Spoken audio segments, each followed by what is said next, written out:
O que ela vai revelar vai mudar a forma como você ora. Assista comigo até o final. Mas antes, deixe o seu like, comente, compartilhe e inscreva-se no nosso canal. Na descrição do vídeo, como sempre, eu vou deixar o link do episódio completo. Assista o vídeo comigo aqui e depois assista o episódio completo no link que está abaixo. Vamos ver o vídeo. Na minha infância, eu morei toda a vida na casa da minha avó. O meu pai, ele saiu de casa, eu era muito pequena. Eu fui criada com a minha mãe, com a minha avó e vários primos ali. Pai só vinha em casa de vez em quando. E eu sempre fui gordinha. Hoje eu sou maravilhosa, light, amo meu corpo. Mas eu sempre tive muito conflito com o meu corpo, com a minha aparência, com a minha autoestima. Né, eu tinha muitas inseguranças. Eu não me achava bonita, eu não me encaixava, não era o padrão. E eu tive muitos problemas, né, de abuso na infância, ausência paterna, que eu vou te dizer, Weidja, a ferida paterna, um pai que se ausentou ali da sua função, eu vou te dizer que é a principal ferida na vida das mulheres.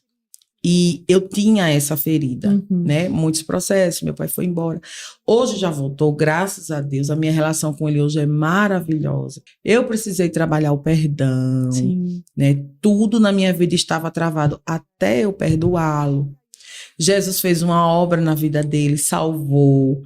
Hoje, meu Deus do céu, o que ele faz pelas minhas filhas, compensa, sabe? Amém. Tudo, assim, o Senhor restaurou, mas foi um longo processo, não aconteceu do dia para a noite.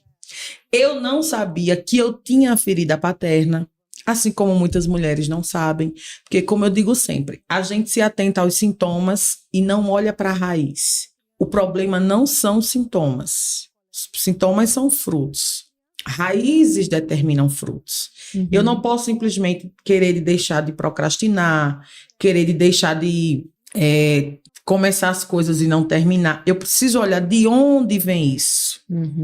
E como eu sou terapeuta sistêmica, eu estudo a dinâmica dos sistemas familiares. Então, eu atendo hoje pessoas cujos sintomas são oriundos das disfuncionalidades dos sistemas familiares. Toda família tem um grau de disfuncionalidade, não existe família perfeita. E o que viria a ser disfuncionalidade é algo que deixou de cumprir a sua função. O pai tem uma função, a mãe tem uma função, o filho tem uma função. Cada um dentro do sistema tem uma função e cada um exercendo sua função, o sistema fica em equilíbrio. Sim. Se um daqueles se ausenta, desequilibra tudo e afeta todo mundo. Então, quando um pai se ausenta, ele desequilibra o sistema. E vai gerar filhos com muitos sintomas. Mais para frente eu falo um pouquinho. E eu tinha muitos desses sintomas, né? A gente está falando da minha infância. E não sabia. E como eu era sanguínea, então eu criava máscaras emocionais. Todos nós temos máscaras que escondem feridas emocionais. Então eu tinha a máscara da rejeição, eu tinha uma raiz de rejeição terrível. A rejeição, trazendo para o lado espiritual, é a arma preferida de Satanás. Porque não existe pessoa que não tenha sido rejeitada. Verdade. Jesus foi rejeitado. Jesus, sim. Né? Então, é uma ferida que ele causa, que começa ainda no ventre. A raiz de rejeição começa no ventre. Sim. É uma criança de sexo indesejado, é uma gravidez indesejada, é uma mãe que tem seus planos interrompidos por uma gravidez. Sim. Isso causa sequela nas crianças. Que muitas vezes tentou aborto. Isso. Né? Minha Minha mãe não chegou a tentar, mas foi, não por ela, cogitada a possibilidade. E eu não sabia. Outra coisa muito séria no ventre da minha mãe, porque tudo começa no ventre, é a questão de que meu pai desejava que eu fosse um homem. E o enxoval, muitas das minhas coisas, foi tudo masculino. Então, eu já nasci com energia masculina muito alta. É aquela mulher que tem trejeitos mais masculinos. Eu nunca fui a menininha frufruzinha. Não, nunca gostei. Eu detestava brincar de boneca. Eu brincava de carrinho, de chimbre. Por quê? Porque meu pai é doente por futebol. Então, era uma forma também de me ligar a ele. Sim, entende? Sim, entendo. Então, eu tinha, assim, a energia masculina alta. Desde a infância. Então, como sanguínea também, como eu estava falando, eu adotei máscaras. Eu sempre fui muito brincalhona. E aí, o que é que eu fazia, Weidja? Hoje eu entendo tudo, antes eu não entendia. Eu sou esquizoide, o traço de caráter. Então, o cérebro do esquizoide é mosaico. você tem muita facilidade de pegar as coisas e unir. Então, eu gostava muito de mangar das pessoas. Ah, eu nunca eu fui era esse assim povo também. dodói de sofrer bullying. E olha que na escola eu era crente, Eita. que isso já era um motivo de bullying. Sim, era mesmo. Era gorda, Ah. era pretinha, dos cabelinhos mais alvoroçados. Ah. Toda a escola, todas as meninas usavam calça. Como eu era bleia raiz, eu ia de Sim. saia. Então você Eita. pensou... Tu era a estranha, né? Não, mas o povo que eu mangava, o povo que queria usar saia, porque eles se sentiam diferentes, porque eu tirava onda. Eu ria muito. Tu Então, botava assim, pressão. Sim. Então, eu não, vamos dizer assim, eu não entendia que eu tinha essas coisas. Uhum. E essa escola que eu estudava era a melhor escola da cidade. Uhum. Inclusive, ela é daqui das Irmãs Franciscanas, Nossa Senhora do Bom Conselho, aqui. Yeah. É o Colégio de São José lá. E meu pai, ele era motorista, e então eu era bolsista, entende? Mas eu nunca fui aquela bolsista humilhadinha, não, mulher. Primeiro Não. que eu estudava muito, Sim. então eu tirava onda na sala, tinha sempre as melhores notas. Nunca fui aquela pessoa tão... Eu tinha as dores, Sim. eu Sim. tinha os problemas, Mas mascarava e mangava dos outros, para ninguém ver os meus, entendesse? Sim. Mas, e assim, a gente era muito de igreja. Eu tive uma infância assim difícil em certo ponto, mas eu também aproveitei bastante. Então, cada etapa na igreja eu aproveitei muito. Eu era criança de igreja, adolescente, tudo, eu aproveitei muito. Só que quando eu cresci, eu não pude mais continuar usando aquelas máscaras, entende? E foram surgindo problemas. Chega a hora do confronto, né? Isso. Eu não namorava, assim, tinha as menininhas, eu tinha aversão.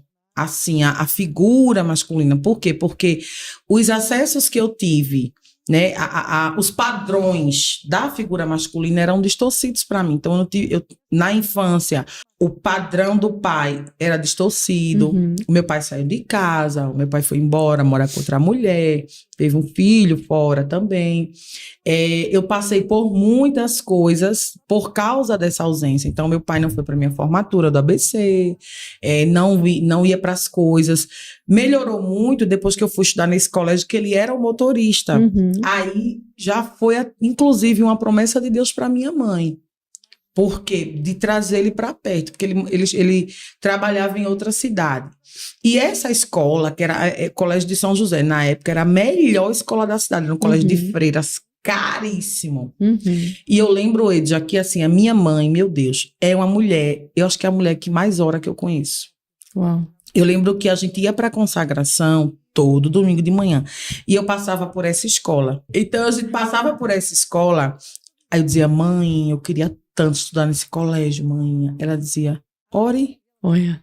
Eu não posso, mas o nosso Deus é o dono do céu e da terra, ele pode. Eu lembro que a gente fez um propósito e ela ensinou a gente a fazer propósito, a gente consagrava. Eu não gostava muito de consagrar, porque eu sempre gostei muito de comer, mas eu consagrava.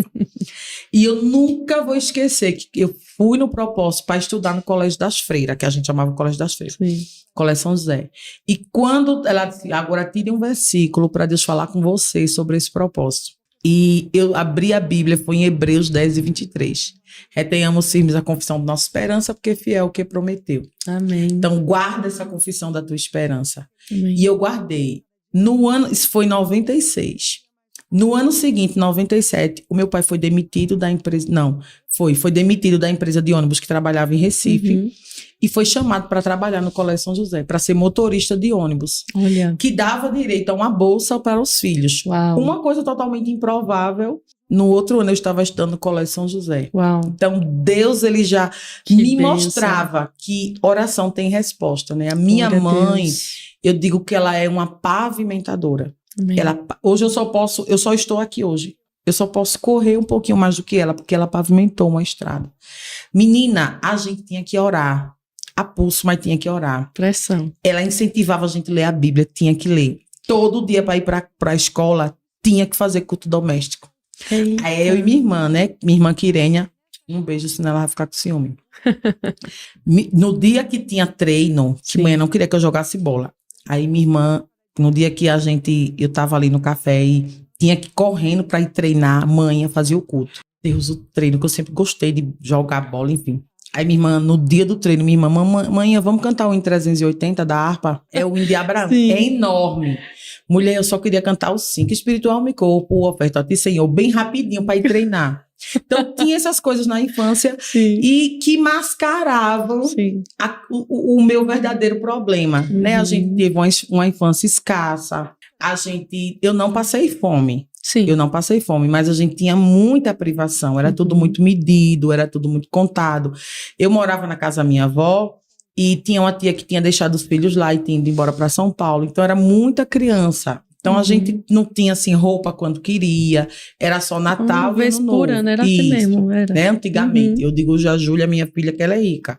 Então assim, mas essas coisas não sabe, afetava, eu me entristecia, me comparava. Eu amava a farda de igreja, mulher. Pensa numa coisa que eu amava, porque ficava igual a todo mundo. Eu amava a farda. Meu Deus, quando tinha uma farda. E logo gordinha, não achava a roupa como hoje, mulher. Eu era aquela criança bujãozinha. Realmente é. Entende? Tinha essa então, a roupinha, minha tia costurava com muito amor, mas era bem mais malamanhadazinha, feito de a história. Mas, assim, quando eu cresço, que eu me deparo com algumas coisas, que a gente vai enfrentar algumas realidades, a adolescência, que é um período bem difícil, eu comecei a me deparar com essas realidades, de começar as coisas e não terminar, de insegurança, de não conseguir destravar na vida. Eu não namorava, eu achava que eu não tinha nascido para casar, eu achava que eu nunca ia ter um marido, que eu era feia, porque eu era assim, porque eu era assado, pelos traumas que eu havia passado. Então, a figura masculina, para mim, tinha distorções. Mas, ainda assim, namorei, né, conheci Eric, quando eu digo que ele me ama, vê se o Edja, porque quando o Eric me conheceu, primeiro, os cabelos eram muito diferentes. A sobrancelha, ela agarrava uma na outra. Era não. Que é muito bleia. Então, sabe que tudo era pecado. Eu não podia nada. Eu me vestia assim, nessa época eu buscava muito, eu orava muito. Porque a saída, eu digo que Deus, ele tem as suas formas de trabalhar. Na minha vida, ele começou me curando através do pilar espiritual. Então, a minha cura dos traumas, das dores, dos abusos, de muitas coisas, começou com o espiritual. Eu lembro, quando eu terminei o ensino médio, essa escola minha era uma escola que estudavam pessoas que tinham muitas condições financeiras. Todo mundo foi estudar em Recife, o pai alugava apartamento, e eu não tive isso. E eu tinha muito medo de ficar burra. Eu achava que se eu parasse de estudar, eu ia ficar burra. Eu gostava de estudar. Aí, minha mãe não tinha condições, nem meu pai, eu fiquei parada. Eu entrei numa depressão, que eu só vivia assistindo futebol o dia todo. Dia todo. E nesse período, eu lembro que eu muito triste, porque não estudava, porque não tinha conseguido fazer uma faculdade, porque ia ficar para trás, tinha a questão da comparação. Aí eu lembro que eu comecei a ouvir uma voz. A minha própria voz dizendo assim: oi, Ilka, busca o reino. Meu Deus, eu acho que isso é Jesus falando comigo. Porque eu era de escola dominical, mulher. Eu cresci em escola dominical. Mãe, assim, mãe disse, é Deus falando com você. E minha mãe orava muito por mim, para Deus me tirar daquela situação, porque eu tinha muita promessa. E eu lembro que quando foi numa semana, Deus falou com a minha mãe, disse assim: por essa daí, é só até essa semana, nunca mais tu vai chorar. Naquela semana, Wedja, eu disse: Deus, eu chorei no meu quarto. Eu chorava muito, eu vivia chorando, escutando Los Hermanos e chorando. Eita! Era uma tristeza, era uma angústia. Eu achava que nada na minha vida aconteceria, entende? Eu de interior, mulher, não tinha condições nenhuma, não tinha perspectiva nenhuma, enfim. E aí, nessa semana que mãe escutou essa palavra, eu comecei a orar. Eu disse: Deus, se é o Senhor que está falando comigo, me dê sede de te buscar. Se é o Senhor, eu quero sede para ir para tua casa. Mulher, na mesma semana, eu ia para consagração. Se tivesse ciclo de oração, passava o dia no ciclo de oração. De noite, oração da mocidade. Se tivesse vigília, eu ia. Menina, foi uma sede que Deus me deu. E a Bíblia diz isso, né? Que até a vontade de adorar ele vem dele. É tudo dele, das mãos dele, a gente devolve para ele. Verdade. Até manhã, menina, nem assim não. Calma, tia, calma. Wedja, eu comecei a buscar o Senhor, sabe? Entrei na comissão. Isso eu era jovem, quase adolescente. Adolescente, quase jovem. Tinha lá pelos meus 18, 19. Entrei na comissão. Aquelas irmãs mesmo do coque, do reteté, do prado fogo. Eita, machasse muito na terra. Demais. Que era manto, monte, eu ia. O povo me chamava Ilka do Manto. Era nada. Era. Participei da comissão, Fazenda Baeté, uma fazenda que tinha lá, tinha dirigente Teta, era uma bênção. Foi uma escola, porque foi onde eu comecei a aprender a colocar Deus em primeiro lugar. Onde Deus realmente... E assim, sabe como eu fui curada de muita coisa primeiro? Claro, depois houve o aperfeiçoamento emocional, entende? Mas a dor muito presente foi orando em línguas. Foi sendo fortalecida pelo Espírito Santo. Era um sapato só para ir para a igreja. Tinha escassez muito grande, não tinha condições nenhuma, mas eu não deixava. E logo de vez em quando, mulher, eu dava uns pulos. O primeiro amor, né? A gente se controla. Os sapatos, os saltos voavam. As roupas, era uma escassez terrível, mas eu não deixava. E o Senhor começou a me fazer promessas, que ia me dar diploma, que ia me dar um lar, que ia me dar um esposo, que ia fazer coisas grandes na minha vida. Foi tudo ali, que ia me usar na palavra, que ia me usar para vidas. Eu não imaginava o que Ele está fazendo hoje, como ia acontecer. Para resumir um pouquinho dessa história da infância até a adolescência, foi depois que comecei a fazer faculdade, aí já comecei a estagiar, consegui estágio rápido, comecei a trabalhar, a gente namorava, noivamos, estou resumindo porque foi muita história, noivamos, casamos, fomos morar em Pojuca, trabalhávamos no Porto Suape, ali na refinaria, depois no Porto Suape. Tive Maria Júlia, né? Ela nasceu em Recife, eu já morava em Pojuca, que a gente casou em Barreiros e foi morar em Pojuca, que trabalhávamos lá os dois, já antes de casar. E casamos porque estava bem difícil o translado, a gente resolveu antecipar um pouquinho o casamento para poder ir morar. Sim. E fui demitida, trabalhava em Suape, foi um rebuliço medonho. Eu sei que a gente foi embora morar no Sul. Quando eu chego no Sul, a obra lá não é igual ao Pernambuco. É muito escassa, é obra missionária. Eu não tinha quantidade de serviços que eu tinha aqui em Pernambuco. Quando me foi tirado os serviços, não sobrou quase nada. Não tinha relacionamento. Tudo que Deus me tratou, Ele me usa para ministrar, porque Ele me deu habilitação para isso. Amém. Então eu ministro muito sobre relacionamento e serviço. Se tirar teu cargo, se tirar tuas funções, se tirar o teu serviço, o que é que sobra? Quem é você, né? O que é que sobra? Se olhar, parece que não vai sobrar nada. Tem a síndrome da boazinha. É a pessoa que serve para ser amada, né? É aquela mulher que se doa pela família. Tem que estar sempre fazendo alguma coisa para ser amada. E no reino tem dessas coisas. Tem demais. É a mentalidade de servo. O pai quer que a gente tenha a mentalidade de filho. Quando eu fui morar no Sul, eu conheci a irmã Maristela Pascoaloto. Meu Deus do céu. Uma mulher assim de cura interior, libertação. A gente não tinha isso. Eu não conhecia. Pode até ter alguém que ministra isso na Assembleia, mas não existia essa questão que era confissão positiva, que era pecado, larará. Mas assim, eu comecei a estudar raiz de rejeição. Foi quando eu conheci os livros de Valnice Milhomes. Mulher, eu urrava às vezes no meu quarto. Meu Deus. Acredito. Por que ninguém nunca ensinou isso pra gente? Tem um livro de Valnice, Personalidades Restauradas, que ela fala das feridas de Satanás. Nossa. Ela fala do intuito de Satanás que sempre foi ferir. E ele ganhou essa legalidade. Sim. Por que ele ganhou? Por causa do pecado. O Senhor disse à serpente que ela se alimentaria de pó e ela feriria o calcanhar do homem. Então, a serpente ganhou o direito de ferir o nosso calcanhar. Só que vem um que vai esmagar a cabeça dela. Eita, é Jesus Cristo de Nazaré. Mas ele ganhou, por causa da nossa natureza adâmica, o direito de nos ferir. Verdade. Então, é por isso que ele consegue nos ferir. E quanto mais fraco, quanto mais vulnerável a gente for, mais ele consegue nos ferir. Se você não quer ser tão afetado, pare de ser pó e seja parecido com Jesus. Aleluia. Por quê? A palavra vai dizer em Gênesis 1:27 que o homem é feito de pó. Vai dizer em Gênesis 3:14 que a serpente foi condenada a se alimentar do pó. O que é que alimenta a serpente? Minha carne. Quanto mais carne, mais comida eu dou para a serpente. Quanto mais carne, mais ela trepudia em cima de mim. Meu Deus. Tem tanta gente aí querendo saber de batalha espiritual, querendo lutar contra as potestades, contra os principados, mas não cuida da guerra de dentro. Eu denomino a guerra de dentro. não cuida de minar o alimento da serpente. Porque Isso. assim, quanto mais parecido com Jesus, menos carne. Quanto mais eu me sujeito a Deus, menos ele tem poder, o adversário tem poder sobre mim. Sujeitai-vos, A pois a Deus resistir ao diabo. E ele faz o quê? As emoções feridas e doentes, elas são a porta escancarada para o inimigo.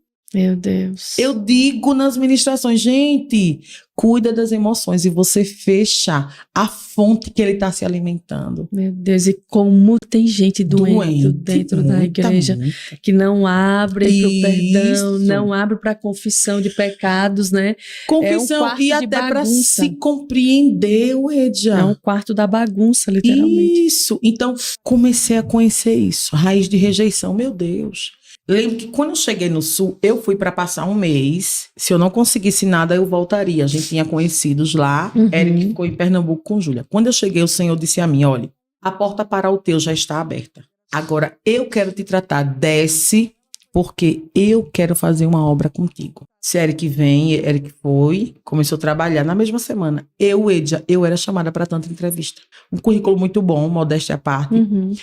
E empresa que eu pegava os documentos, eu entregava os documentos, segunda-feira começar, quando era no domingo de noite, aconteceu um acidente e a vaga foi cortada. Sangue de Deus disse que a porta estava fechada. Então eu comecei a buscar, comecei a orar. E quando ele fecha? Ninguém abre. O Senhor disse, no tempo eu abro. Comecei a buscar, comecei a descer, comecei a estudar. E eu vi o vazio que tinha dentro de mim. Que esse vazio era preenchido pelo serviço. Eu não tinha relacionamento. E quando eu fui estudar sobre isso, eu vi que a ferida paterna afeta diretamente o nosso relacionamento com Deus.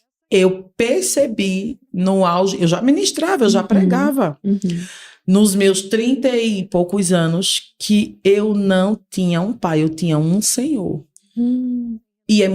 Qual é a diferença? A ordem. Se você inverter a ordem, acabou. Primeiro eu me relaciono com meu pai, entendo quem eu sou, desfruto do amor dele. Por gratidão eu sirvo. Não a um senhor para receber um salário, mas ao pai para cuidar da minha herança.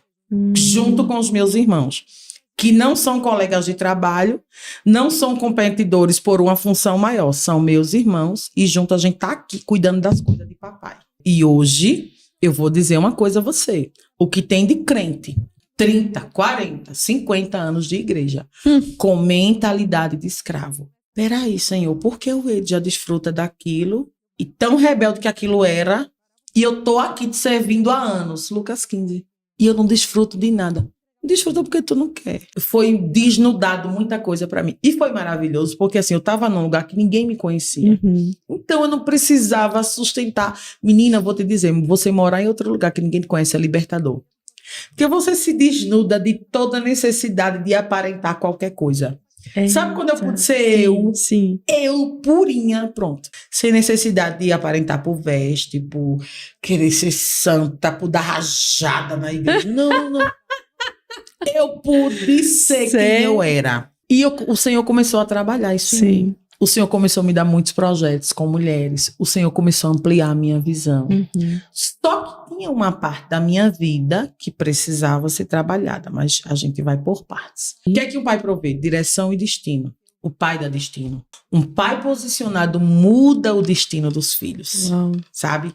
Um pai que está ali no lugar dele. O pai é aquele que empurra para a vida. O filho, quando nasce, é ali no peito da mãe. O pai é a figura que vai separar a mãe do filho de uma forma saudável. Filho, tem outra coisa a não ser o TT da mamãe. Mãe, se cuida, porque a vida continua. Não tem só o teu filho.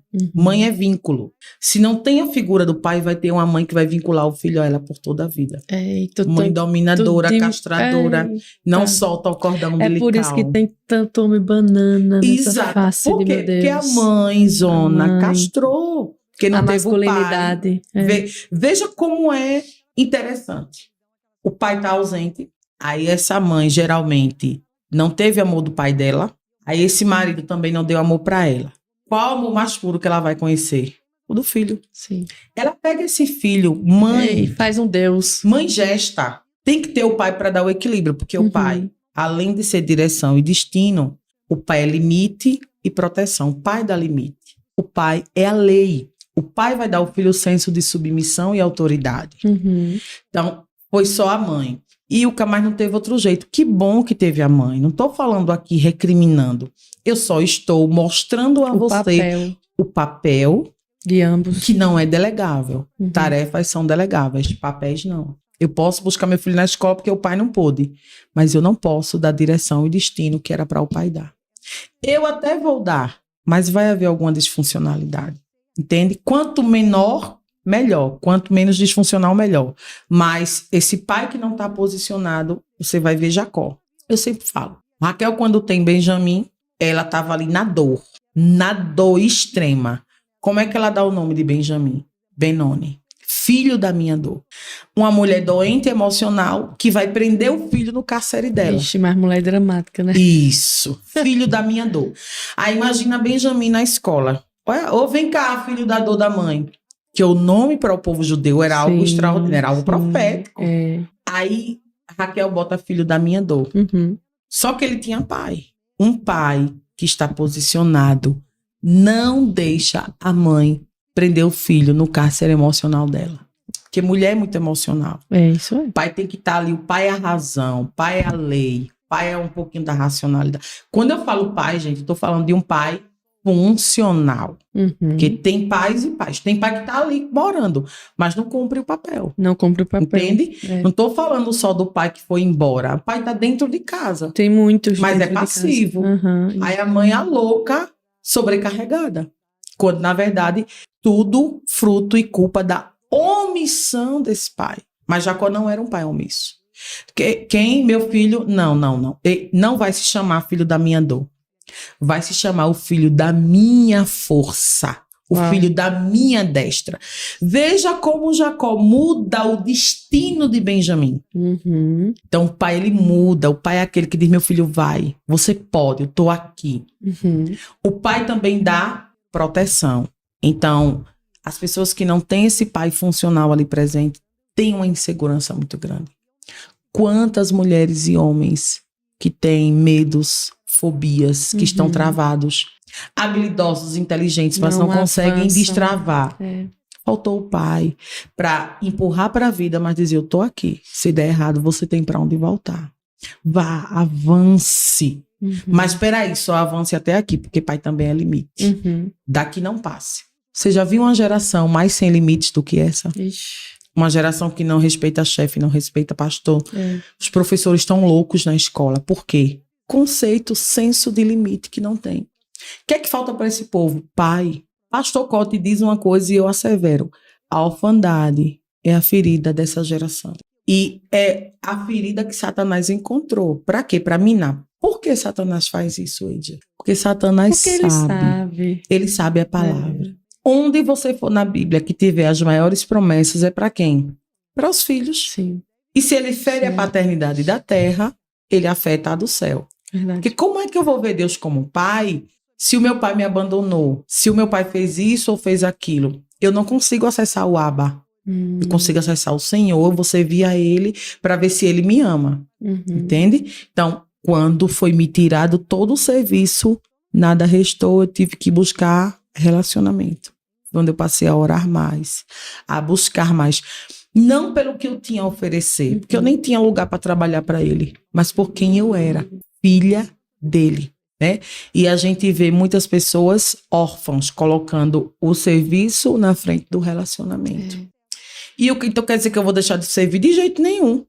Vai servir no fundamento correto. Amém. Vai servir na prioridade correta. Amém. Porque se eu sirvo a papai, primeiro que onde o meu pastor me botar, eu vou estar satisfeito. Porque é a obra de papai.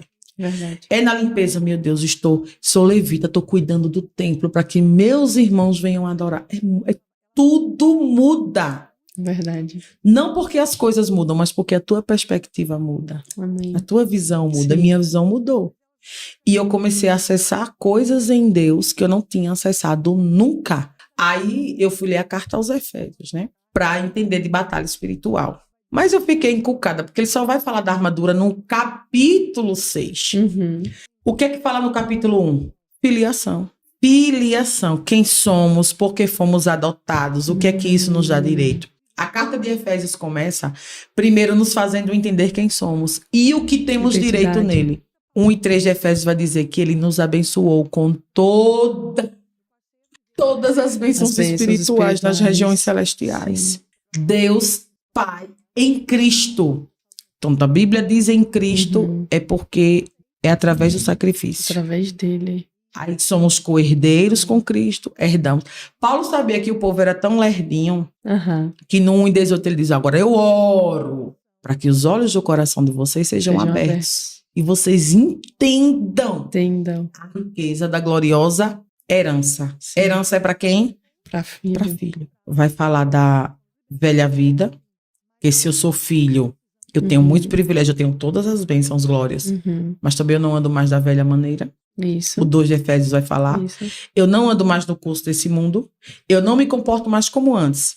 Aí 3, 4 e 5, basicamente, vai falar de quê? Comportamento. Quer dizer, se eu sou filho, eu acesso a tudo. Tem todas as bênçãos lá, mas assim, eu também tenho que renunciar a muita coisa. Essa conduta vai afetar, primeiro, o meu comportamento. O 4 é chicotada. Quem mentia não minta mais. Quem era preguiçoso, vá-se embora trabalhar. Não seja pesado aos outros.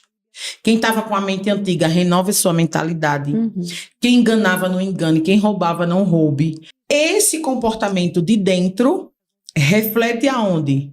Na vida em comunidade. Capítulo 4 e capítulo 5. O capítulo 4 vai falar de 27 tipos de comportamento. Uau. Aí ele vai falar da vida em comunidade. Servos e patrões, maridos e esposas, pais e filhos. Depois que ele fala de tudo isso, pronto, resolvi, Jesus, tá tudo resolvido. Pronto, aí finalmente, depois de tudo isso, fortaleça-se no Senhor, na força do seu poder, revesti-vos da armadura. Eu já me vesti da nova vida. Uau. A armadura me reveste. A armadura não é para esconder pecado, não é para esconder ferida. A armadura é para quem já está são. Para quê? Aí vem a receita. Para depois de haver desfeito tudo, ficar firme. Aleluia, permanecer. Que João fala tanto, né? E a carta aos Efésios tem versão que diz assim, permanecer inabalável. Uau. Mulher, eu vou lutar uma guerra que eu vou terminar plena, como se eu nem tivesse lutado. Aí tem gente que desconsidera dos 5 para trás. Veste a armadura sem resolver um monte de coisa. Pode ser que ganhe a guerra, mas vai terminar uma carcaça. Não vai desfrutar da vitória. Aí vai vir o midianita, ladrão de colheita. Venço, mas não desfruto. Planto, mas não colho. Por quê? Não trabalhei identidade, não trabalhei comportamento. É muito, eu digo às meninas, Efésios é muito terapêutico. Porque ele vai falar do que você tem que fazer se quiser vencer. Da maneira certa. Sim. Então, foi tudo isso que o Senhor foi trabalhando na minha vida lá no Sul. E depois, que é outro assunto que eu vou entrar, aí me trouxe para Barreiros para trabalhar o último fundamento, que eu vou falar sobre isso também. E dentro da ferida paterna, eu tinha muita questão da insubmissão. Mas primeiro Jesus trabalhou umas coisas, deixou mais difícil, não foi, amor, por final. A gente falou de Efésios, princípios, depois de obedecidos, te fazem vencer e permanecer inabaláveis. Se tu não obedece ali, você pode vencer, mas terminou uma carcaça, acabado, entende? Aí Deus trabalhou relacionamento, Deus trabalhou esse conceito, esse entendimento. Então, quando eu fui servir a Ele, já foi diferente, né? Eu era, assim, dodóizinha, ninguém pisasse muito no meu calo. Eu sou sanguínea, mas eu tenho um pouquinho de aporte seco. Eu guardava rancor por causa da raiz de rejeição. Eu tinha um escudo de proteção, entende? Então, Deus trabalhou a paternidade ferida, foi curando por partes, porque assim, Uedia, pastora apóstola Valnice fala muito sobre isso. Quando eu digo sim para Jesus, imediatamente o meu espírito é recriado. Eu me torno nova criatura assim, ó, na hora. Na hora. Só que vamos passar por um processo de conversão da alma e santificação do corpo. Aí a alma vai passar pelo processo de convenção e o corpo pelo processo de santificação. Isso. E o que terminou esse processo? Não. Cada dia... Até Jesus voltar. Até Jesus voltar, tem que ele tratar. Estamos sendo recriados e santificados nele. Então, assim, de lá para cá, ele tratou muita coisa, que a gente vai falando aí à medida que você for perguntando. Mas Ele já tem feito tanta coisa. E parece que quanto mais ele faz, mais tem pra fazer. E hoje, olhando agora desse outro lado, como eu percebo como é bom o amadurecimento. Olha, o amadurecimento te livra de sofrer por besteira. De querer sustentar o que você não tem. De sustentar o que não é.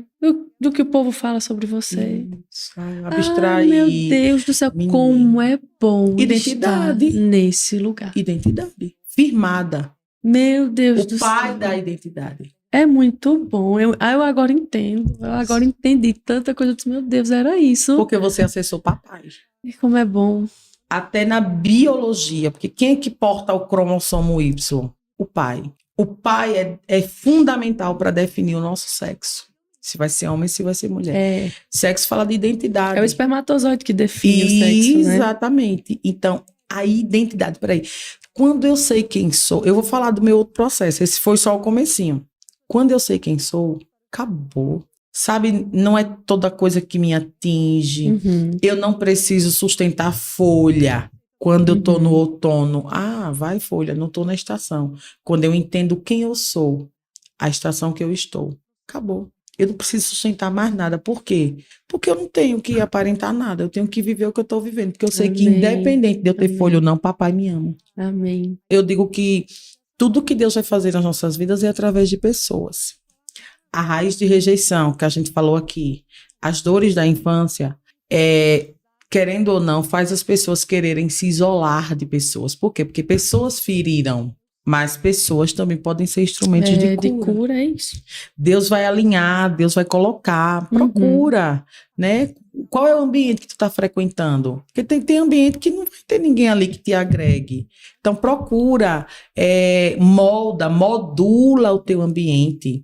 Né? Seja, eu digo sempre, intencional. Intencional. Meu Instagram tem que ser intencional, minhas redes sociais, tudo tem que ser intencional. Aquilo que você está colocando diante dos seus olhos, Exatamente. Né?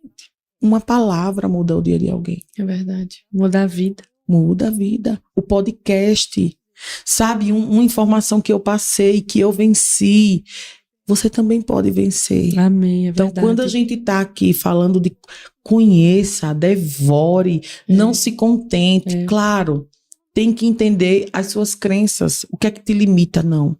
Minha mãe disse que eu nunca ia conseguir. Você pode. Você pode conseguir. Verdade. Você não precisa ficar bitolado, preso. Na palavra maldita lançada, né? Isso. Porque meu pastor disse... Não. Vai ler a Bíblia. Vai ler a Bíblia. Se o que o teu pastor disser for parecido com o que está lá, amém. Se o que ele disser, minha amada, tá contrário, corre. Sabe? Eu não sou a favor de ninguém tá trocando de igreja, porque a gente é plantado, tem que enraizar. Mas procura uma igreja bíblica. Tem, sim. Talvez não é a mais glamurosa, talvez não é a que tem uma estrutura suntuosa, mas tem Jesus e tem a palavra. Glória a Deus. E isso pode transformar. É a minha missão. Amém. É levar conhecimento da ciência unido ao conhecimento da palavra, vivências, né? Para quê? Para que pessoas despertem.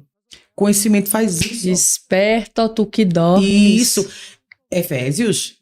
E nesse mesmo texto de Efésios 4 vai dizer assim, exponham todas as coisas à luz, porque a luz torna claro todas as coisas. Amém. Eu amo a Bíblia porque ela é espelho, ela reflete quem eu sou, mas ela não é espelho cego, ela é luz. Então ela vai mostrar bem direitinho.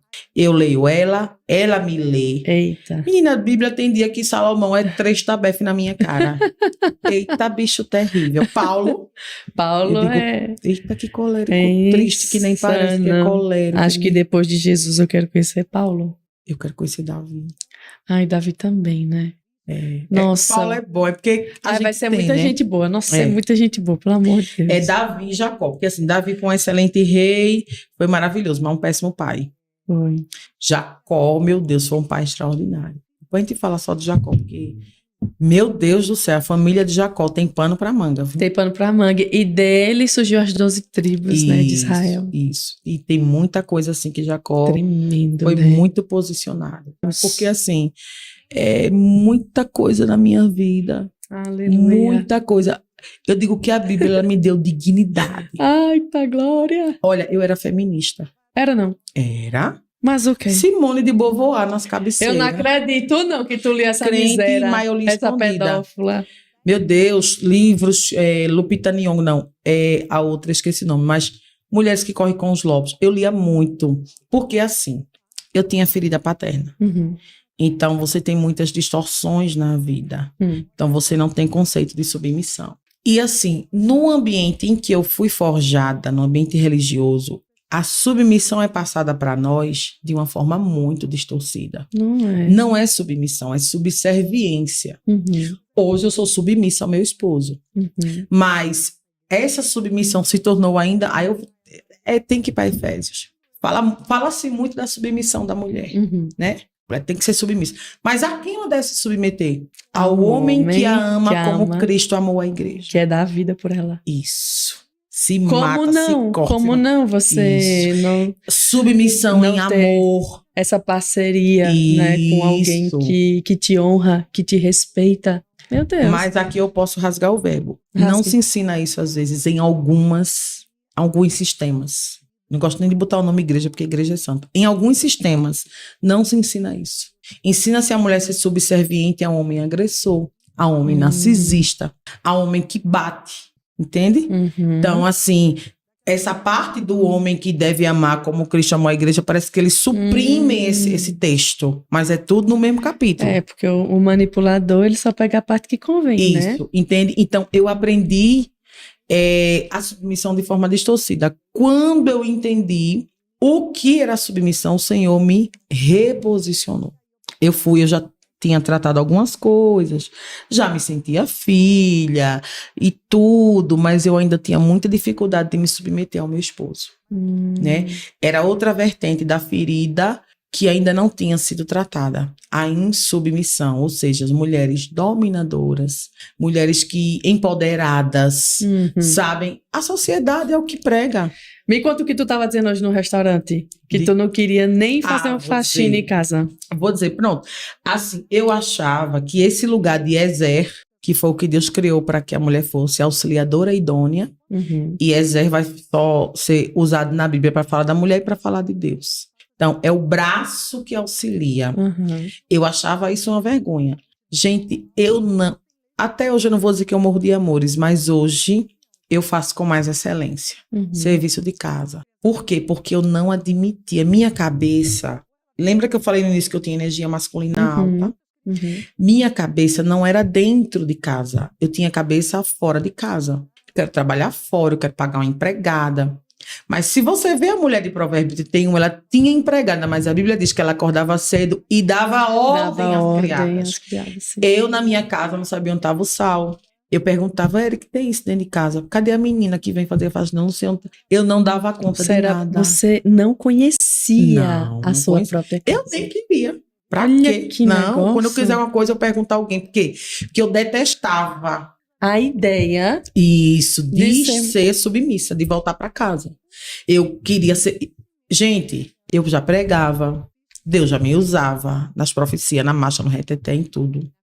Eu já mentoreava mulheres, trabalhava muito o pilar espiritual, muita coisa. Ou seja, eu era uma bênção. Era maravilhosa, meu marido que sabia. E nesse período, eu ia pregar e ele não ia comigo. Ele não era muito difícil. Isso que você viu hoje aqui da gente, eu posso dizer que foi de 3 anos pra cá, tá? Não era assim. Tudo que eu ia fazer, ele não apoiava. Já vai. Por quê? Porque não fazia sentido. A mulher que eu era no púlpito e a mulher que eu era em casa. Meu Deus. Não fazia sentido.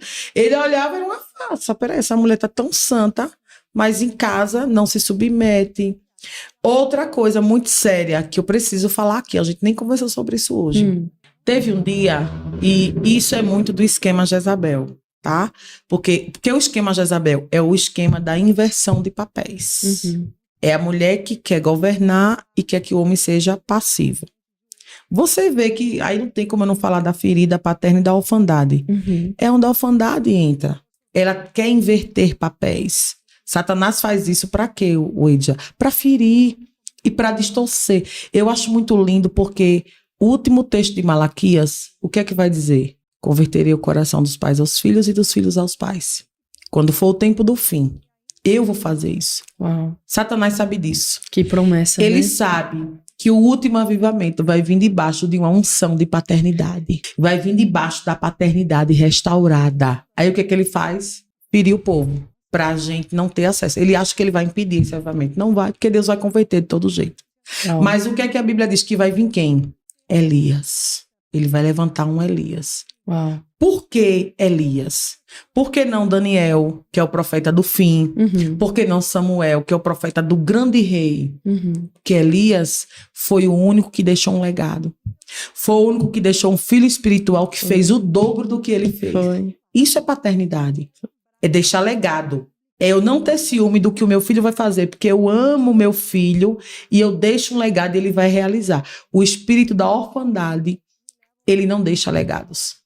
O espírito da orfandade é o espírito da autossuficiência. Aí eu volto para a ferida paterna, entende? Então, a autossuficiência, de não se preocupar em deixar um legado, de não se preocupar em ter essas raízes tratadas. Aí o Senhor disse que ia levantar o Elias e levanta quem? João Batista. Quem foi que João Batista denunciou? Herodes. A inversão de papéis ali. A família distorcida, o Edja. Família distorcida. E por isso ele perdeu a cabeça, né? Cabeça. O grande avivamento, eu acredito assim, e eu tenho visto que muitas pessoas, muitos profetas que Deus tem levantado, têm dito a mesma coisa. Não vai começar das grandes igrejas para dentro de casa, vai começar dentro de casa, com famílias restauradas, Amém. com papéis organizados, cada coisa no seu lugar. E é por isso, mulher, que você que me ouve, Deus precisa te reposicionar, como me reposicionou. Eu precisei voltar para o meu lugar de esposa. A gente falou em Jezabel, eu já estava nesse processo, sendo tratada na casa de Isabel. Foi uma mentoria que me abençoou muito, da pastora Viviane Martinello. E quando eu estava estudando, eu ia pregar sobre Jezabel. E eu, meu Deus, que mulher terrível, que mulher ridícula. Ixi. A gente julgando, né? Aí o Senhor disse assim, e tu não faz o que ela faz?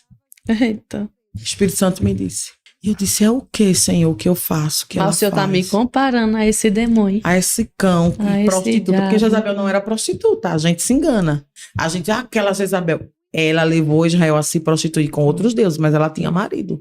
Ela tinha um marido. Uhum. E o povo fala de Jezabel porque isso ou porque pinta os olhos. Mas esse não era o pecado dela. Aí foi que Deus falou comigo. Tu queres manipular o teu marido. Eita. Rapaz. Jezabel manipulou o marido. Se você manipula, você tá no esquema Jezabel.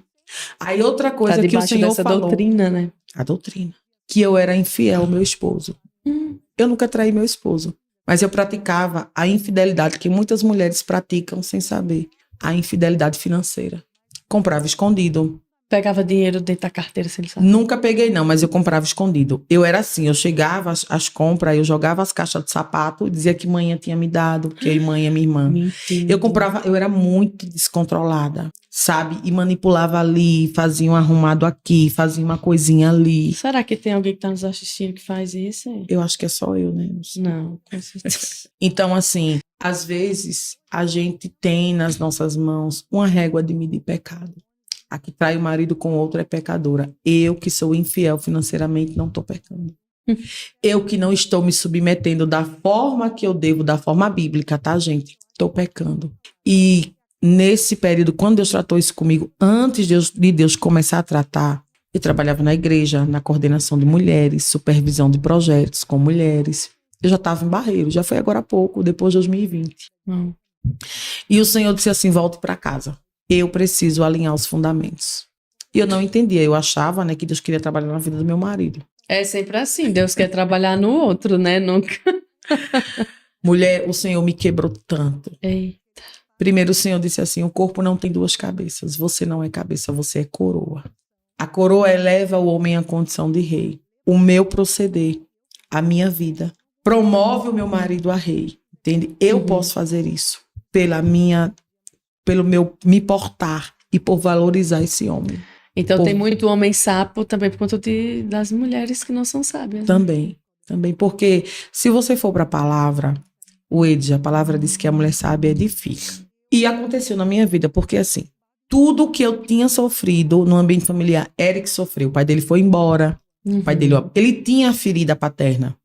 A minha se manifestava com controle, querendo dominar. Se ele não fosse psico, o traço dele, eu montava em cima desse homem.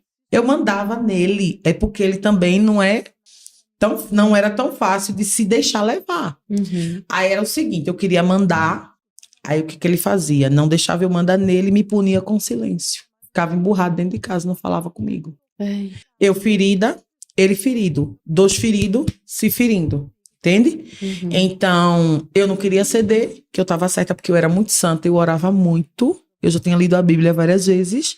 E eu achava que ele era o pecador. Troncho podre.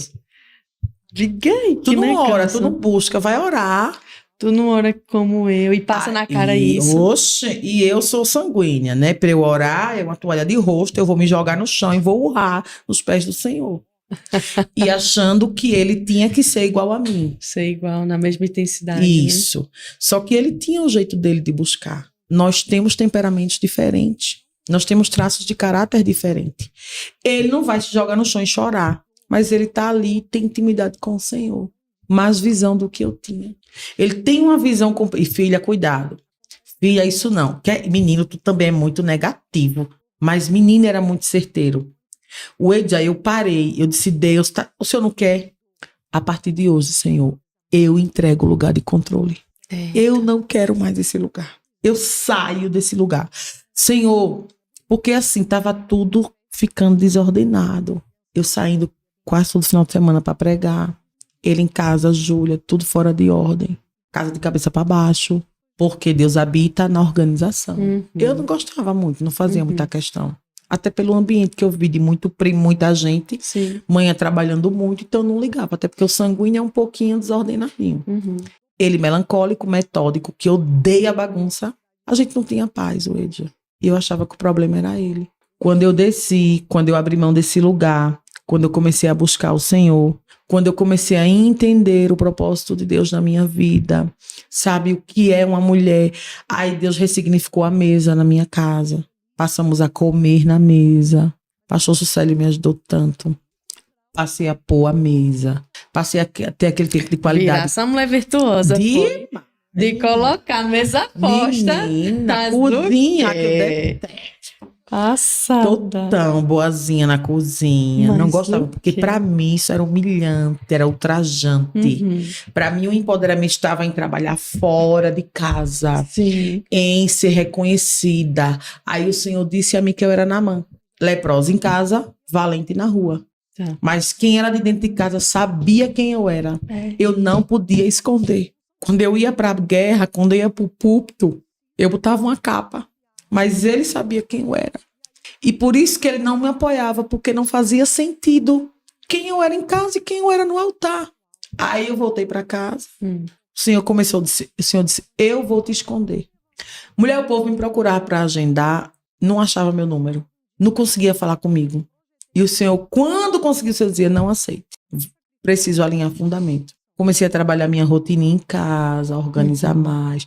Foi quando eu passei algo muito difícil em determinada área emocional. E aí começou a minha jornada, né? Que cheguei até aqui. Aí eu cheguei em casa desesperada, querendo mudar meu jeito de ser. Foi antes de eu voltar totalmente para casa, entende? Uhum. Eu não queria voltar ainda. Aí o Senhor permitiu algo acontecer e eu disse, Senhor, eu quero me esconder em casa. Foi muita decepção em algumas esferas. E eu fui para a internet procurar como mudar meu jeito de ser, para não ferir as pessoas, porque o sanguíneo, quando ele quer, ele fere. Tu fosse no Google. Fui e procurei. Como ser uma pessoa melhor. Isso. Aí Bíblia. eu me deparei-me com o estudo dos temperamentos. Sim.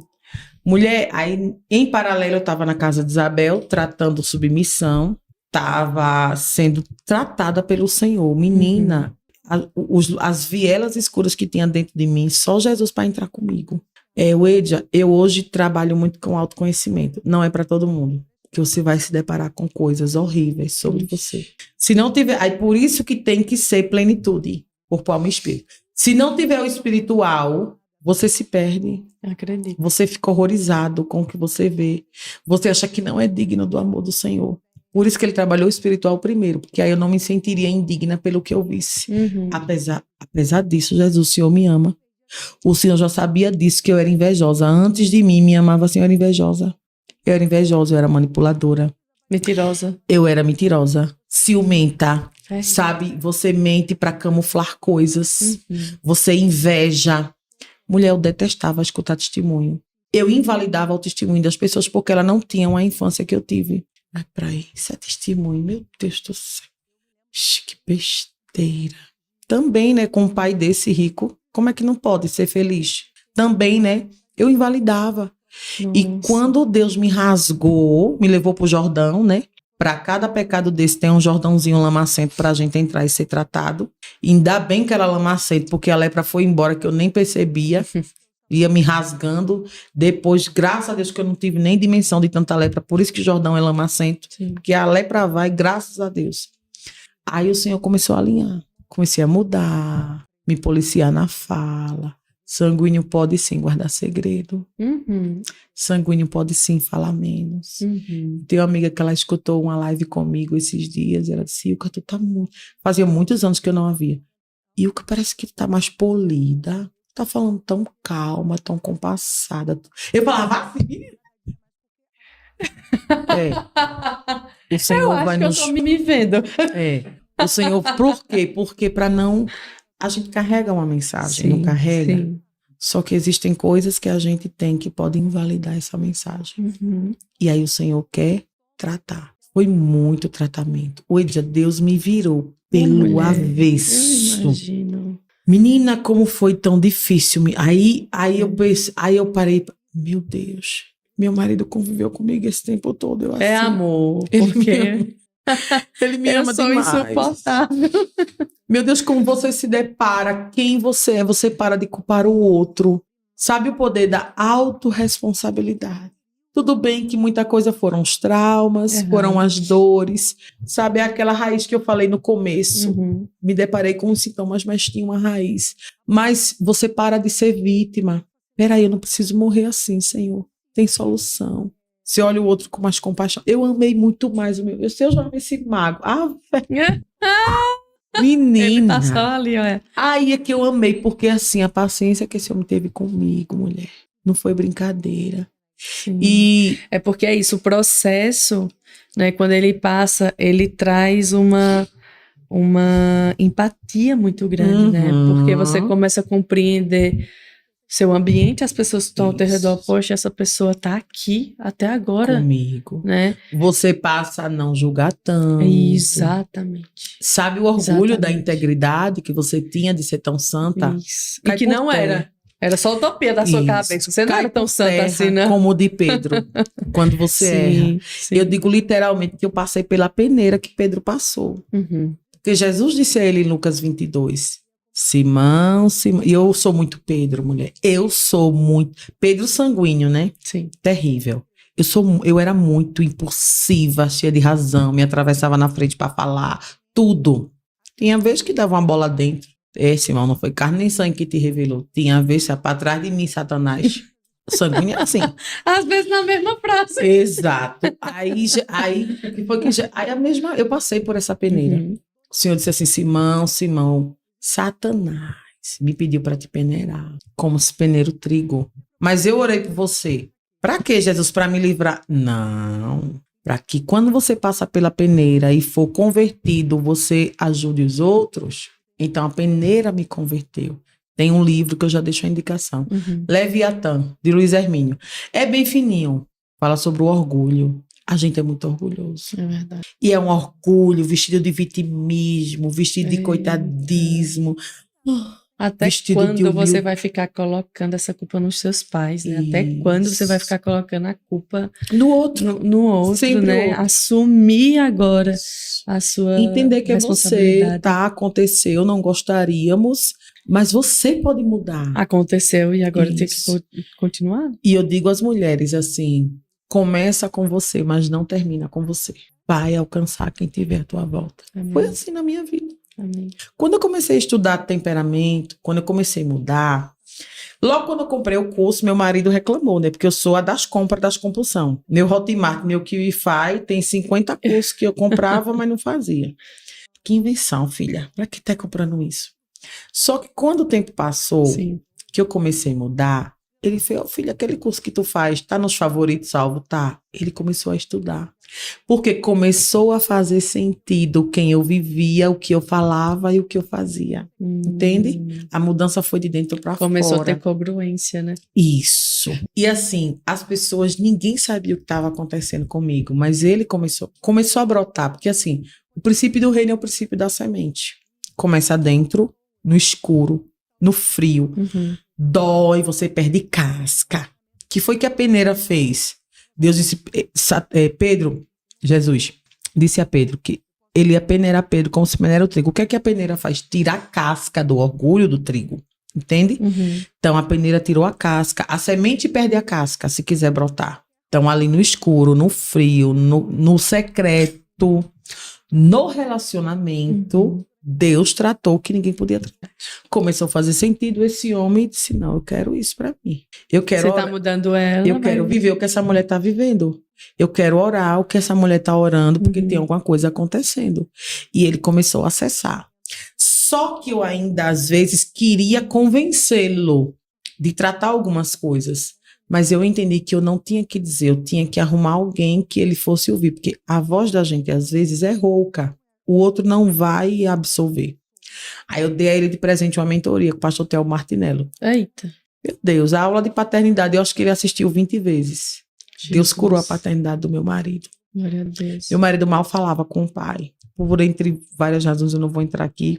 Mas ligou para o pai, liberou perdão, pediu perdão, fez as pazes. Hoje tem um relacionamento afinado. Aí veja, viu? Eu fui curada, minha casa foi curada, meu marido foi curado. E eu chorava, Senhor, eu não quero ser curada sozinha.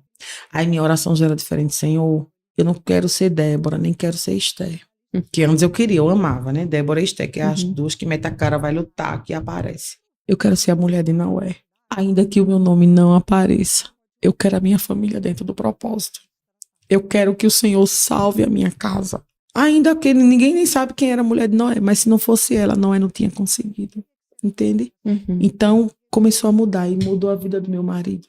Aí o Senhor começa a trabalhar na vida da minha mãe. Minha mãe cheia de raízes, cheia de complexos de inferioridade. Sim. Minha mãe ouviu a vida toda que era burra, que não ia fazer nada que prestasse. Minha mãe reprovou na carteira de habilitação 4 vezes. Aí, final de 2023, depois de ressignificar muita coisa, minha mãe está habilitada. Glória a Deus. A minha irmã, a minha casa, todo mundo foi atingido. Amém. Começou em mim, mas transbordou. E não é mérito meu, é o Senhor que faz isso. Sabe, começou, fui reposicionada, voltei pro meu lugar. Menina, eu gostava tanto de estar na minha casa, mais limpinha, mais arrumada. Hoje eu detesto bagunça, um ambiente onde tudo fluía melhor, um ambiente da presença de Deus. Isso mesmo. E como comecei a tratar também algumas coisas das minhas raízes familiares, orar, a renunciar a maldições. Sim. Comecei a buscar em Deus a cura. E o Senhor falava sobre os ventres das mulheres da nossa família. A maioria é estéril, Uedia. Eu tenho diagnóstico de esterilidade. As mulheres da minha família, todas, diagnóstico. A esterilidade tem muito a ver com a idolatria. Raquel era estéril. Se você ver debaixo lá ali do coisa dela, tinha Baalins. Muitas pessoas que têm raiz de idolatria geracional têm problema com a fertilidade. Claro, não é algo lógico e certo, mas se você for investigar, tem uma disfuncionalidade. Começamos a orar para Deus sarar a terra ferida. O Senhor disse, vou deixar 2 sinais que eu estou sarando essa terra. Engravidou eu e engravidou minha prima Thaisa. A outra que tinha perdido o bebê com 1 mês na UTI, está grávida, já daqui uns meses já vai ter o bebê. Amém.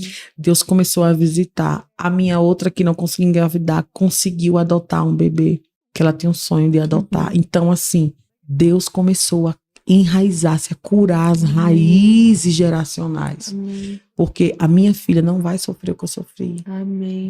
A minha filha não vai ser alcançada pelos males que me alcançaram. Amém. Entende? Então, foi com autoconhecimento, foi com Bíblia, foi com muitas coisas. Outro dia a gente volta para falar de muita coisa, porque é muito assunto. Mas assim, deu certo. Tem dado. Deus tem feito. Deus tem entrado. A partir da obediência. O Senhor disse, você está disposta a se colocar em lugar de arrependimento por uma geração? Se você aceitar pagar o preço, eu vou fazer. O preço é alto? Tem uma renúnciazinha aí. Eu renunciei minha profissão, eu renunciei bom emprego, eu renunciei os meus projetos. Eu disse, Senhor, eu abro mão. Eu te digo sim para os teus projetos. E isso foi a melhor coisa que eu fiz, porque o que eu queria não era bom para mim. Eu ia ser contadora, uma coisa que não tem nada a ver com o meu traço de caráter. Hoje eu estou terapeuta, tem tudo a ver com quem eu sou, porque eu me conheci. Hoje meu esposo, você viu, né? Ali no WhatsApp, que ele não para. Vamos lá. É ele quem toma conta de tudo. Eu só chego e falo e saio. Ele que prepara. Hoje a nossa casa vive o propósito. Amém. Hoje nós andamos alinhados. Eu lembro que quando eu voltei para casa, o Senhor disse, eu vou te atrasar, porque o sacerdote precisa andar no mesmo passo. E Deus começou a levantar ele. Eu em casa, mas ele começou a trabalhar na coordenação dos jovens, começou a correr e a gente caminha hoje igual. Eu não quero ir lá na frente, eu só quero andar com ele. Conta é com ele, dinheiro eu já entendi, o oral, não tem habilidade com dinheiro, não tenho. Eu entendi isso e é com ele, eu confio. Ele quem gerencia, ele. Hoje tá tudo no seu lugar. Hoje eu não vim de uma família funcional. Mas uma família funcional está surgindo através de nós. Amém. Amém. A história do teu passado, a história da tua família, a tua vida, os prognósticos, se você olhar para trás, talvez você não tenha perspectiva de um novo amanhã. Mas nós servimos a um Deus que muda. Ele muda diagnóstico, ele vira cativeiro. Ele muda histórias familiares. Amém. Eu sou prova disso.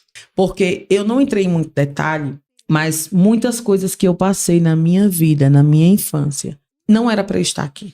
Não era para eu estar casada. Que eu detestava, tinha repulsa. Mas Deus disse que eu ia casar, Ele disse que ia me dar filhos. Gerei Júlia, Ele falou que ia abrir a minha madre. Eu tenho um diagnóstico de infertilidade.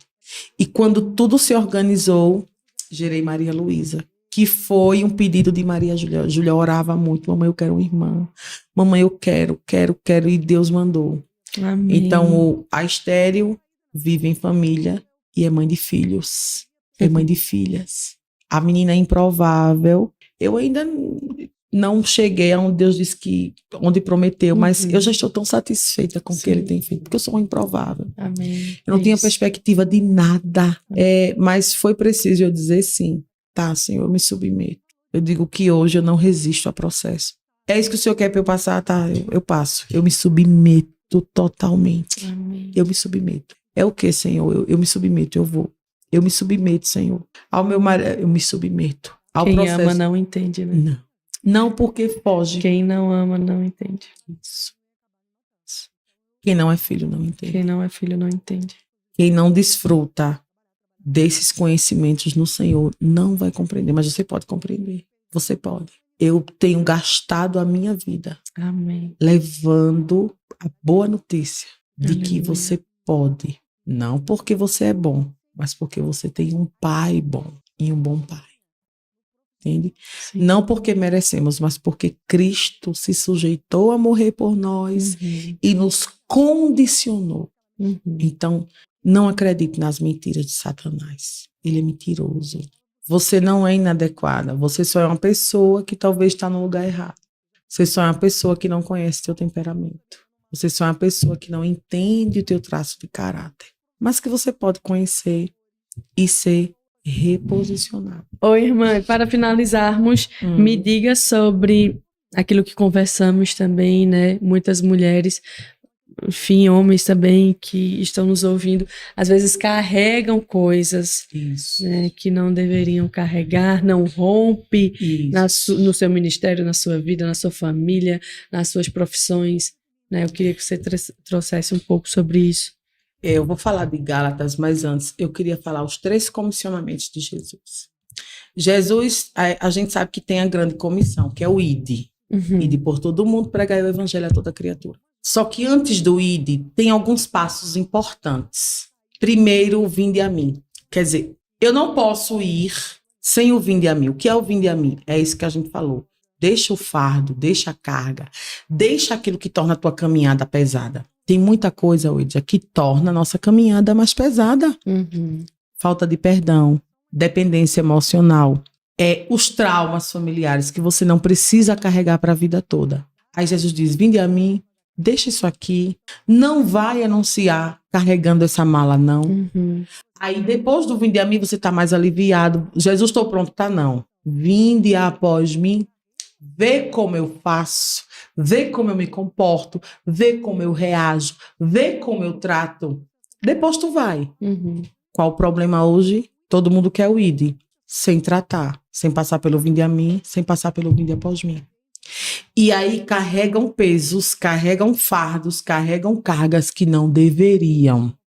Às vezes fruto do seu próprio pecado, das suas inconsequências, e vão carregando e não soltam.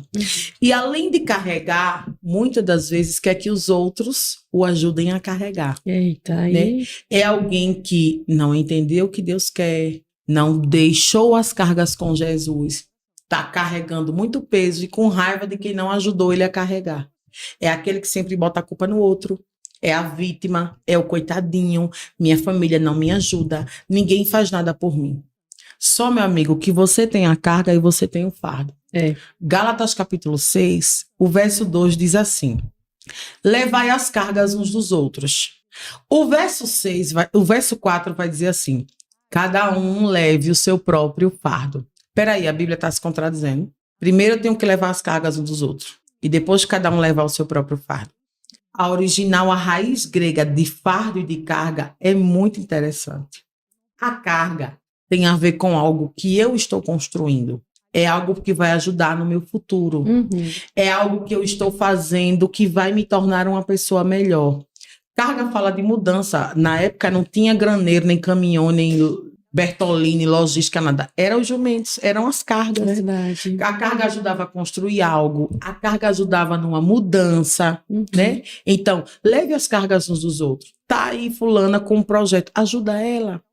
Ah, tá o meu sobrinho que quer fazer uma faculdade, quer material para fazer brigadeiro, para pagar mensalidade. Tome, meu filho, eu lhe empresto. A carga é isso. É algo que vai contribuir para o futuro de uma pessoa. Mas tem o fardo. O fardo, cada um leve o seu. Fardo geralmente é consequências de erros, de pecados, consequências de desobediência. Fardo leva o teu. Ah, alguém viajou, foi luxar, gastou o que não tinha, pegou dinheiro com a agiota para pagar a passagem. Vem me pedir dinheiro para pagar a agiota. Leva teu fardo sozinho, não posso te ajudar.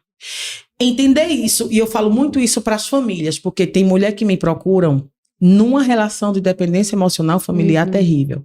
É aquela mulher que é a mãe da mãe, é a que quer cuidar do dinheiro do pai, é a que quer administrar o dinheiro da irmã, é a que cuida do sobrinho do outro irmão, é a que toma conta, que está carregando o fardo dos outros. E o seu própria carga ela não consegue carregar. Vem alguém me pedir ajuda. Primeiro eu vou avaliar. Senhor, é carga ou é fardo? Carga eu vou ajudar. Se for fardo, eu não ajudo. E não é pecado negar. As 5 virgens prudentes, você vê a Bíblia falando porque elas disseram não? Teve um dia que alguém procurou a minha ajuda e eu fiquei tão compadecida daquela pessoa. Gente, não é pecado ajudar, pelo amor de Deus, leva as cargas uns dos outros. Mas o Espírito Santo falou comigo. Eu ia fazer algo e que ia me prejudicar.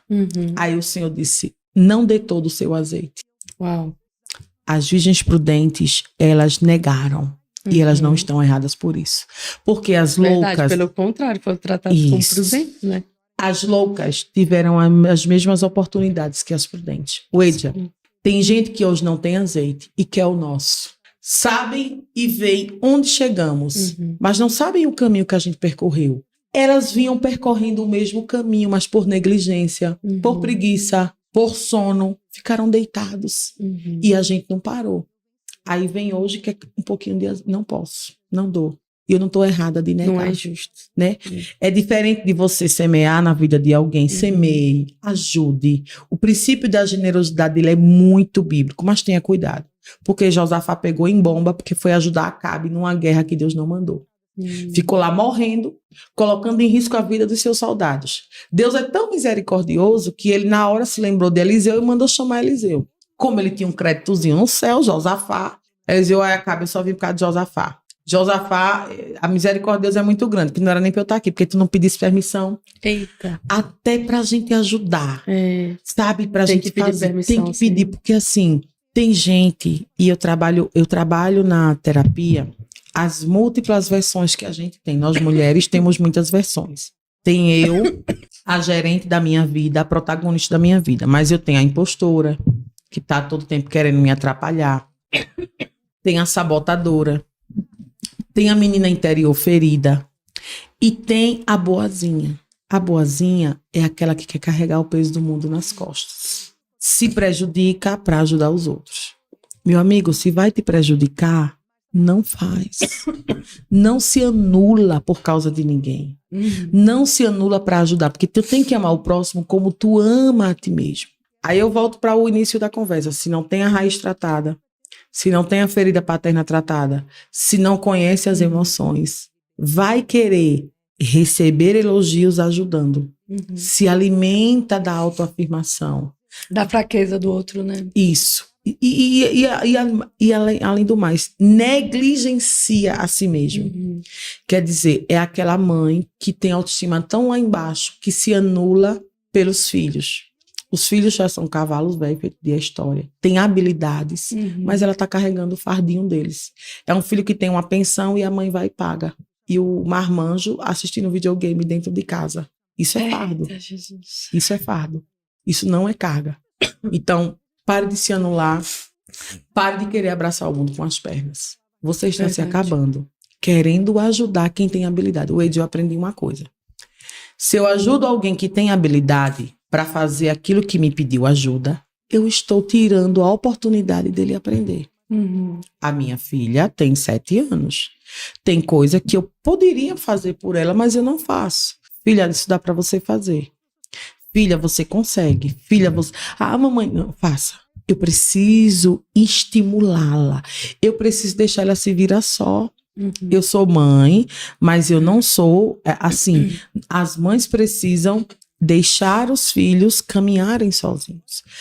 A mãe é vínculo. Então, se você não trabalha isso, você vincula demais. E vai você ficar não... com cordão umbilical sempre ali. Quantas pessoas que estão assim? São casadas, o marido não sabe de nada do que acontece. A mãe sabe de tudo. Vai comprar um móvel para dentro de casa, vai chamar a mãe para... Aí a mãe fica com raiva porque a nora reformou a casa do filho quando ela era que queria dizer alguma coisa. Precisa sair. Deus disse, Abraão, sai da tua terra, da tua parentela. Quando casa tem que sair. Tem que caminhar pelo caminho da dependência. Eu estou preparando a minha filha, eu vi um podcast extraordinário. Mães precisam preparar os filhos para que elas sejam desnecessárias. Uau. Na vida dos filhos. Nossa. Isso dói, porque a gente quer ser o centro da vida dos filhos. Isso acaba com as nossas estruturas de orgulho. Isso fere a gente, porque a gente tem a necessidade de ser preenchida. Quem te preenche é Jesus. Amém. Mãe. Se tem alguma coisa na tua vida que toma o lugar do Senhor, não deveria. Temos ídolos. Mães idolatrando os filhos, mulheres idolatrando esposos, mulheres idolatrando carreiras. Tudo isso que eu falei até agora eram ídolos da minha vida. Minha reputação, minha dignidade, meus sonhos, meus projetos, minha carreira. O Senhor foi derrubando cada ídolo no meu coração. Sabe? Até que Ele fosse o único. Veja os tronos de outros reis jogados ao chão. Eu declaro isso na minha vida, sabe? Até o meu coração se rendeu. Ele é o único. É Ele que tem que governar. Ele é o centro. Aleluia. Minhas emoções, o meu corpo. Hoje eu estou num processo de emagrecimento terrível. Deus me pediu jejum. Fui jejuar, não aguentei. Comendo tudo que não devia. Como é que vai jejuar? Glutona. Aí eu acho pecado a vaidade, o homossexualismo, o outro. A minha glutonaria não é pecado. É pecado. Porque a mesa, ela tem que ter... A mesa, ela tem um limite. A mesa foi feita para comunhão, não é só apenas para comer o que vem... A mesa reparte o pão. Isso, a mesa é para repartir. O pão não é todo para você. Isso. Aí a gente luta, porque a gente quer o pão todinho pra gente. Pra gente. Pra matar e satisfazer os meus vazios. Tem gente que come, não é para alimentar o corpo, é para mitigar o vazio. Comer é emocional. Outro dia eu volto só para falar disso, por causa da hora. Mas assim, Comer é emocional. Se não trata as emoções, você vai comer de forma deturpada. Você vai comer para tirar a tristeza. Aí você não sabe que a tua serotonina está sendo impedida de ser liberada por causa do glúten. Entende? Então, assim, hormônio não é demônio. Tem coisa que a gente está atribuindo ao demônio que a culpa é nossa. Não estou cuidando do meu templo, não cuido da minha mente. Aí eu tenho o quê? Fontes de água para ele beber. Você tem carne demais, minha filha. É muita carne reinando. Bom, Ezequias, quando Senaqueribe vinha, o que foi que ele fez? Já vem Senaqueribe, Crônicas 32. O rosto dele é de guerra. Juntou os soldados e disse, olha, vamos tapar as fontes de água da subida de Jerusalém. Ele pode até subir para me atacar, mas eu não vou dar água para ele. Eu não vou dar munição para ele. Quando eu cuido da minha alma, eu paro de dar munição. Quando eu cuido do meu corpo, eu paro de dar munição. Quando eu me alimento bem, quando eu faço minha terapia, quando eu entendo quem ele me criou para ser. Isso aqui não é sobre mimimi, emocional, modinha. Não. É sobre a noiva do Senhor, que precisa ser amadurecida, porque ele vem buscar uma noiva madura. Ela precisa ser tratada nas 3 esferas. Deus quer tudo. Não tem área da nossa vida que ele não queira. É plenitude. Não tem. E se você não entende isso, você vai fracassar. Satanás vai encontrar espaço. Verdade. Sabe? Você já viu alguém comer fermento? Não. Alguém comer trigo puro? Não. Come margarina pura? Não. Mas quando junta aquilo, dá um bolo maravilhoso. Tem coisas que não podem ser tratadas de forma isoladas. Porque quando elas se unem, o resultado é perfeito. Quando você trabalha todas as áreas, o nome do Senhor é glorificado. Verdade. Tudo acontece para glorificar o nome dele. Então, eu encerro aqui, porque senão eu vou falar muito ainda. Louvando a Deus. E assim, esse é o tempo. Foi para esse tempo que o Senhor nos chamou. Amém. Foi para esse propósito que estamos fazendo. Qual o legado que a gente vai deixar? O que é que eu estou fazendo pela próxima geração? Não é quando eu cuido das minhas emoções, não é egoísmo, não é só sobre mim. Não é teologia coach, porque eu não acredito, eu não gosto. É bíblico. Eu estou preparando o terreno para que a minha filha possa voar. Aleluia. Estou pavimentando uma estrada. Estou deixando um legado. Quando eu morrer, eu quero as mulheres todas com os vestidinhos lá chorando. Meu Deus, cadê Ilka? Que eu quero deixar uma história. Eu estou lutando para isso. Não para a minha glória, mas para levar pessoas aos pés do Senhor. Amém.